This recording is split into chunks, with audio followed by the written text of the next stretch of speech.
Hey everybody, Dave here. Hope you're having an awesome day. So Halloween is right around the corner, and I thought it would be really fun to make a Frankenstein. And I thought maybe kit bash a toy, and I thought, no, actually, what if I just sculpt it out of clay? I've been messing around with clay for a little bit and really enjoying it. And so I did some little sketches. I've got, let me let this zoom in here. I have got this Frankenstein that I made, cool little cartoon. And then I was like, the more I looked around, there's like a lot of people that had done like a Frankenstein sculpture. So I thought, what if I made like a worm, an earthworm Frankenstein kind of thing? So I sketched this little guy up, and yeah, I have no clue how I'm going to build it, but let's go try. Come on, let's do it.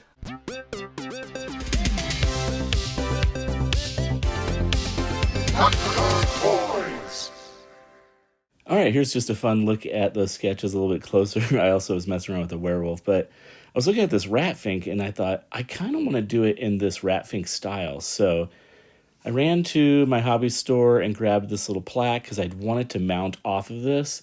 This is kind of rough, so I'm going to need to sand this down and get this cleaned up. So I started sanding on this, but the inside groove here is so rough, I went ahead and just did a little wood filler, and I'll finish sanding that out later. Just clumping up some foil here and taping it up, getting it kind of in the rough shape of what I want this Frankenwormie to be. That's looking pretty cool. I like the size of that too.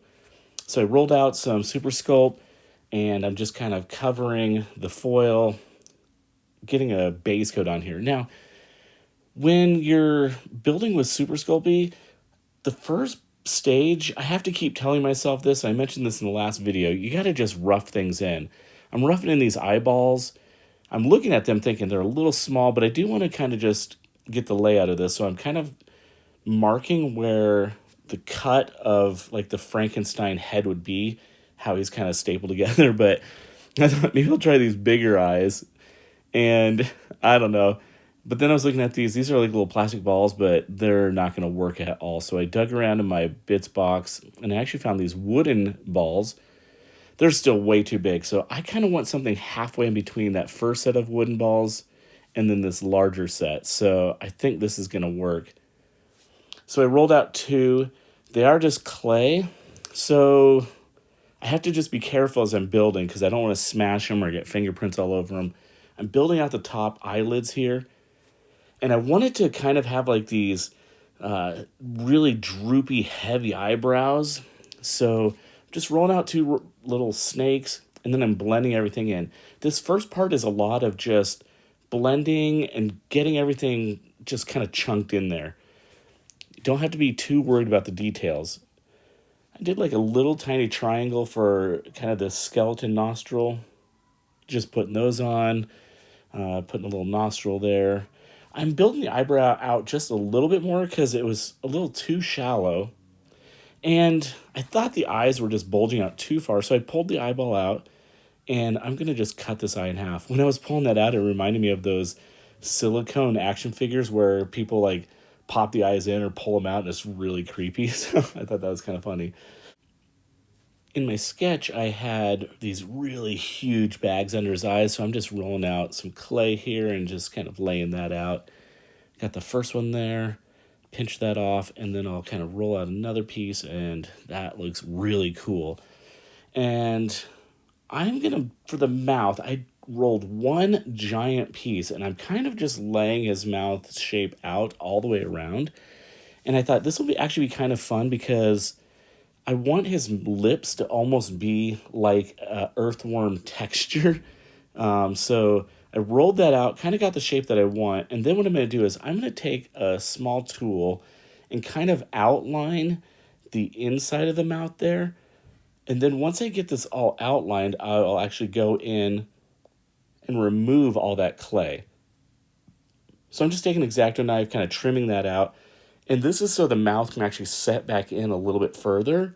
So that the lips will build out, the mouth will push back in. Now this is just aluminum foil, so I am kind of just smashing that in so I can push that aluminum foil in a little bit deeper. And that looks pretty great. So I'm going to put the lips back on, kind of reshape them so they fit. I want the middle of the lip to kind of curve up. I want him to look kind of like he's smiling, maybe not a huge grin, but I want him to kind of look like a little doofus. He's going to have these little funny Billy Bob teeth later. So again, just blending everything in, blocking it in. I'm not super concerned about detail just yet. I rolled out a flat piece of clay, pushing that in the mouth there.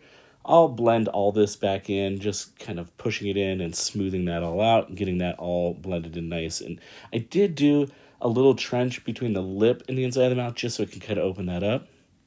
Then I'm just taking this metal rod and I'm actually making, I don't know what these are called on earthworm, but the earthworms do have these little kind of segments of lines on their body. So I just took that metal rod and kind of sculpted that in there. Now, I did make these pupils, and I went back and forth with a couple different ideas, but I ended up switching this up at the end. The reason being is when I mounted it onto the plaque, the pupils were kind of looking too far down, so I'll fix that later. Playing with, you saw there, I did kind of clean up the head cut, and I just rolled some flat pieces of clay, and I'm going to make some little staples. I thought it'd be kind of cool if you had some gums, so I rolled another thing of clay and just put some gums in there, and I'm just kind of messing around with the teeth. Now, the teeth are not cooked yet, so I'm kind of just pushing a hole and carefully pushing the teeth in. I will bake these teeth before I bake the whole head. That way I can push them in and get a nice fit there, but I'm going to do some bottom teeth as well. I'll do the same. I'll add another gum across the bottom, poke little holes in it, and then I'll make teeth for that as well. So yeah, this is turning out really cool. Now it's a little smooth right now, so I'm going to go ahead and put some wrinkles on the neck. I just rolled out some clay, and just like everything else, I'm going to go ahead and just take my tool, blend it all in, and I'll work on this till it's nice and smooth. Now I took the end of a sculpting tool and I just carefully scored lines into the entire body or head. This was a lot of work, but just really slow and steady and kind of just working my way around, and it gives so much character. I think it looks so great.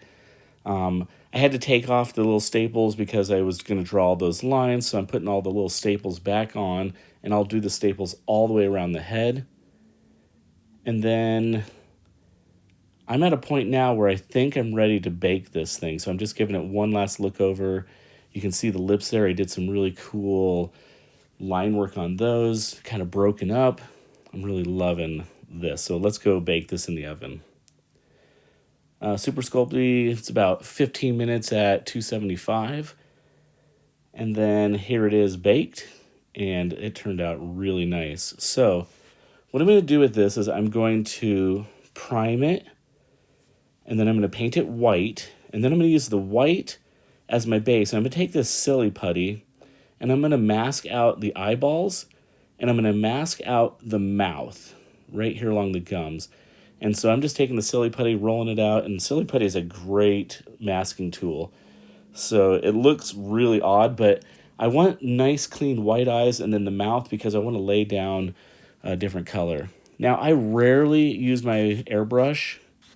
To be honest, I just find them to be a total pain in the neck. You spray one color, and then you got to dump the paint out and go through this whole cleaning process, add the next color in. I did everything with this red here, kind of a base, and then I put a green in, and it totally clogged up on me, and I said, forget it. I'm done with the airbrush. So, yeah, I have a nice airbrush, too. It's an Iwata, but I just find them to be a pain. So anyways, I am laying some kind of undercoat here, and then I just took this pink acrylic paint, some water, and I just watered it down, and I'm going to just play with washes.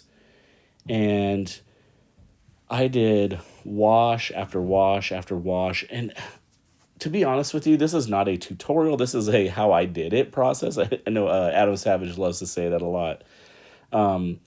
So as I would say, if you're building one and you're painting something, just experiment, especially like what I'm doing here with these light washes. It's something that lays on so easily, and it's easy to paint over. but I feel like adding and adding and adding really starts building some layers. Now you can tell the whole thing is looking really pink, and I did kind of this purplish pink gums, and I was like, it's, I know the earthworm is pink, but it's a little too much, so I'm not sure what I'm going to do yet. I don't love this. And again, because I'm just layering and layering, I'm not worried about it. I just need to kind of move on to something else. So I thought I'll just kind of put some of the red into where the head is connected. And I was looking at it, I thought, okay, what if I did like a kind of a peach tan color and I just dry brushed over the top of all this? I'm still going to get some of those pinks coming through. I'm still going to get some of those purples coming through. And I actually ended up doing about 2 or 3 layers of dry brushing because I was starting out really subtle and soft. But then still everything was a little too pink. So I asked my wife, I'm like, hey, what do you think? And she's like, what if you had some greens in there? And I was like, yeah, that's not a bad idea. So the bags on the eyes, I went ahead and just did kind of a wash of green. And then I'm going to do the same for the gums. I'm going to go ahead and take the green and paint out the gums and the inside of the mouth. And that actually works out really nice for me because it sets the mouth in really deep. And it just gives a little bit of value contrast. So I'm going to go ahead and peel the silly putty off the eyeballs. It did stick a little bit onto here. I guess it wasn't completely dry, but that's okay because I'm going to rework these eyes anyways a little bit later. I'm going to take this silver paint here and we'll go ahead and paint up the staples. This is nothing fancy, just take a brush. I was careful to paint the outside edge on both sides, and then I did come back in and make sure I got the top parts of all those staples. As I dry brushed a second time, I ended up dry brushing over some of the silver, so I went back and painted it again. Okay, I tried fixing the eyes. I thought maybe I'll drill them out bigger. Didn't love it, so I did some milliput, and I resculpted pupils that were like halfway under the eyelid. I think this looks way better, and I actually was up at like 3 in the morning and I just painted the eyes. So I didn't get it on video because my phone was actually dead, but you'll see here in just a second after I glued some of the teeth in. Yeah, right here, I had painted the eyes. I just did a blue and then a darker blue on the outside and some little white lines. Painted some black in the pupils. I'm painting the teeth yellow. And I just did some aging and weathering on the teeth. And it's looking really cool. So I'm going to use this high gloss acrylic. It is awesome.